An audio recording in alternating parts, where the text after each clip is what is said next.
Hello bachcho, let's see this question. The question says match the columns and this is our column 1 and this is the column 2.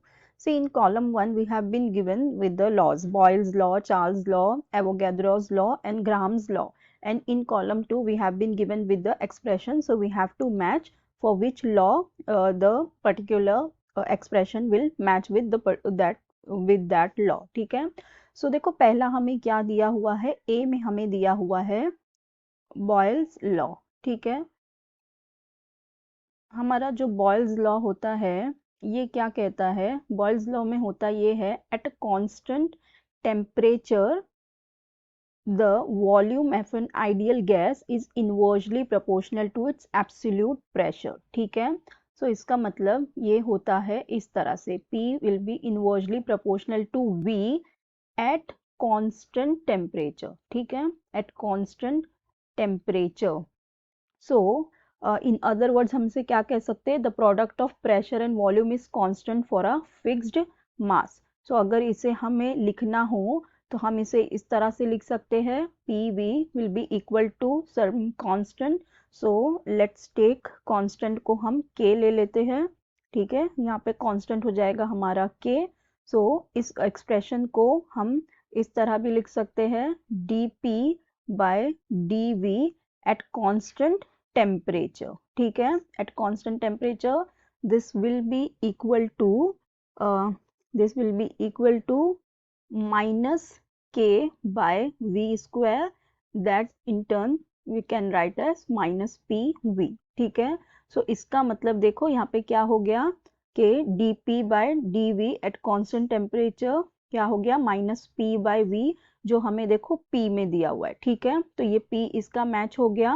और देखो हमारे पास R में क्या दिया हुआ है, R भी हम इसका R भी हो सकता है, इसको हम इस तरह भी लिख सकते हैं ना, अगर हम इसका देखें एक्सप्रेशन तो ये इस तरह भी हो जाएगा, at constant temperature it will be 0। ठीक है, सो इसका मतलब यहाँ पे इसका मैच क्या हो जाएगा, P और R। ठीक है, P और R इसका मैच हो जाएगा। फिर नेक्स्ट देखो हमें क्या दिया हुआ है, नेक्स्ट में हमारे पास है चार्ल्स लॉ। जो हमारा चार्ल्स लॉ होता है ये क्या कहता है,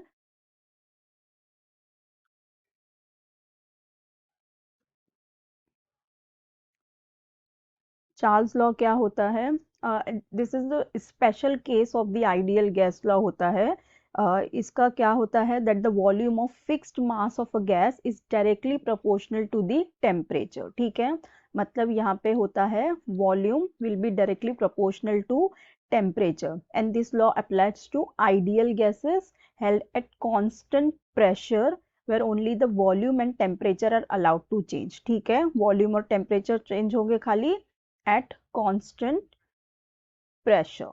ठीक है, at constant pressure।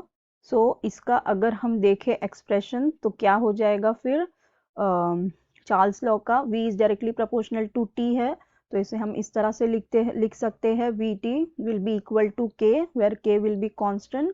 फिर यहाँ पे ये हो जाएगा D V by D T at constant pressure will be equal to K, which will be equal to v by T. ठीक है, सो यहाँ पे अगर देखें हम इसका कौन सा मैच हो जाएगा, देखो Q में जो दिया हुआ है एट कांस्टेंट प्रेशर ये हमारा चार्ल्स लॉ के साथ मैच हो जाएगा, तो इसका हो जाएगा Q। अब नेक्स्ट हमें दिया हुआ है एवोगैड्रोस लॉ। अब जो एवोगैड्रोस लॉ होता है ये क्या कहता है, एवोगैड्रोस लॉ।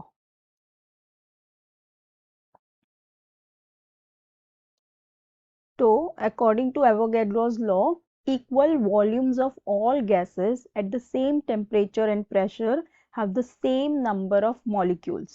ठीक है, इसका मतलब ये होता है V will be directly proportional to the number of moles। ठीक है, इसको हम कैसे डिफाइन करते हैं, that equal volumes of all the gases at the same temperature and pressure have the same number of molecules। ठीक है, तो यहाँ पे हमारा कांस्टेंट क्या हो गया, यहाँ पे हमारा कांस्टेंट हो रहा है प्रेशर, कांस्टेंट क्या हो रहा है, प्रेशर एंड टेम्परेचर। सो देखो यहाँ पे हम इससे भी देख सकते हैं, यहाँ पे देखो प्रेशर एंड टेम्परेचर कांस्टेंट है, तो इसकी इक्वेशन भी यही होगी। अगर हम देखें तो यहाँ पे क्या हो जाएगा, ये हो जाएगा V/N will be equal to K, that will in turn we can write it RT/P, क्योंकि क्या होता है PV is equals to nRT होता है ना, तो N क्या हो जाएगा RT/P, उसको हम लिख सकते हैं। फिर इसको अगर हम देखें तो इसे फिर हम इस तरह से लिख सकते हैं that dV/dN at constant pressure and temperature will be equal to RT/P, ठीक है। इसे हम इस तरह भी लिख सकते हैं। सो ये इसका हमारा एक्सप्रेशन हो जाएगा। तो यहाँ देखो S में वही दिया हुआ है, तो एवोगैड्रोस लॉ का मैच हो जाएगा S। फिर नेक्स्ट हमारे पास दिया हुआ है ग्राहम्स लॉ। जो हमारा ग्राहम्स लॉ होता है, ग्राहम्स लॉ ये क्या स्टेट करता है, it states that the rate of diffusion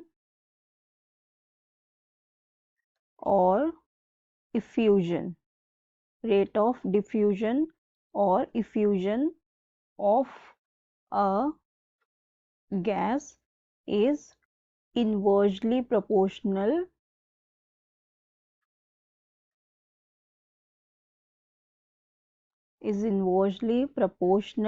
to the square root of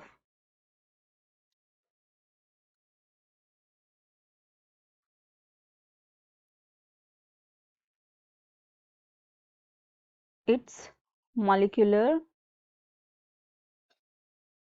weight, ठीक है। तो इसका एक्सप्रेशन हम किस तरह से लिख सकते हैं, this will be equal to, इसे हम R से डिनोट करेंगे, ये हो जाएगा d minus dP/dt will B proportional दिया हुआ है ना,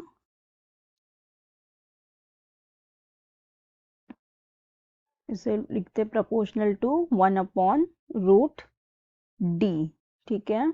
इसे लिखेंगे 1/√d, क्योंकि ये क्या कह रहा है, रेट ऑफ डिफ्यूजन और effusion of a gas is inversely proportional to the square root of its molecular weight, ठीक है। तो ये d हमारा क्या हो जाएगा, मॉलिक्यूलर वेट, r क्या है हमारा, रेट ऑफ डिफ्यूजन और इफ्यूजन। सो यहाँ से अगर हम देखें तो हमारा करेक्ट ऑप्शन इसका क्या हो जाएगा, देखो यहाँ दिया हुआ है t में जो दिया हुआ है minus dP/dt will be is equals to K/√d। So यहाँ पे इसका जो मैच हो जाएगा वो क्या हो जाएगा, t। तो हमें सबके मैच मिल गए। A का मैच हो जाएगा P/R, B का होगा Q, C का होगा S एंड D का होगा T। So I hope you understood it well. Best of luck, thank